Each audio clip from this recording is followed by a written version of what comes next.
Now there is something that I really need to talk about, and this video is not going to be another reiteration. I'm not going to make like freaking 8 videos about the same subject.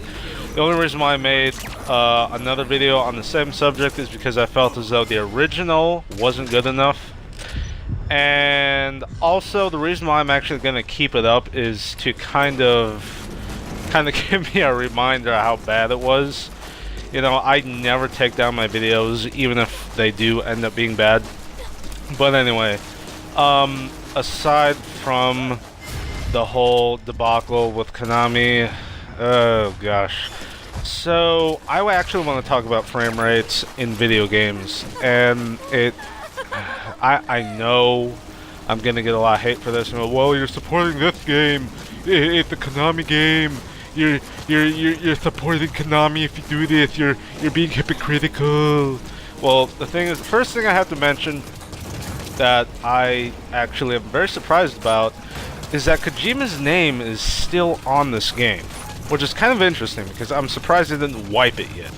So I'm assuming this is the last game Kojima will have any recognition in, and I'm assuming Phantom Pain will have absolutely nothing. So Kojima's name is still on this, and I don't know if that's because of a fluke or perhaps Kojima, because it was his last game, it was kind of like his farewell, you know, song, kind of like his final, you know, his last hurrah before actually leaving Konami.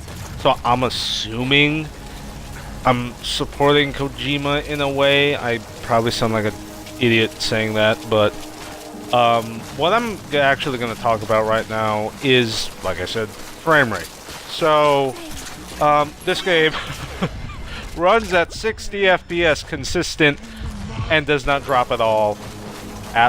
It is a plain as day 60 FPS. Now, I know you guys can't see it through the video. The freaking Xbox One DVR only records at 30 FPS at 720p, which sucks.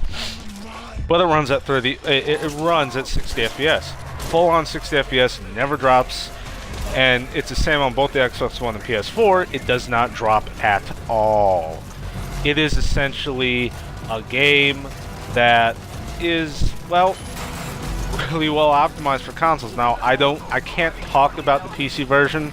I would assume it would be really powerful and require a powerful PC to run. But I am going to make the assumption it probably is optimized for PC, and if it isn't, shame on you, Konami. Mostly Kojima Productions, or yeah, I think that's what it was. Shame on you for making the game run like crap on PC, because I don't foresee any patches coming out for that game in a while, because Kojima's name is still plastered on it. I really am just awed by the fact that it runs at a solid 60. Now, a lot of Metal Gear games in the past have been, at least the ones I've played. You know, I've never played MGS4, but the majority of, you know, the Metal Gear games that have been out, they've been 30 FPS. Okay, 30 FPS. They've never looked this good. They've never ran this good, and sometimes they even took a dump past 30 FPS. You know, the first Metal Gear, you know, 30 FPS with like 20 mixed in there is like, yeah, disgusting. But we got a Metal Gear game that runs at 60 FPS. And now this is the thing I'm going to throw in Ubisoft's face now. Oh, well, you know, Assassin's Creed, you know, it's a third-person shooter, so what's going to happen is it's going to be more cinematic, and it's going to look better. No, it's not! It's not going to look better, Ubisoft. I played this game, and when I first loaded it up on my Xbox One and started it up, I saw the amazingness of 60 FPS in this game on the Xbox One, and it looks amazing, and the game looks amazing. Oh my god. And Ubisoft is running with this whole, 30 FPS looks so much better. Really? Really, Ubisoft? Are you really going to make that case?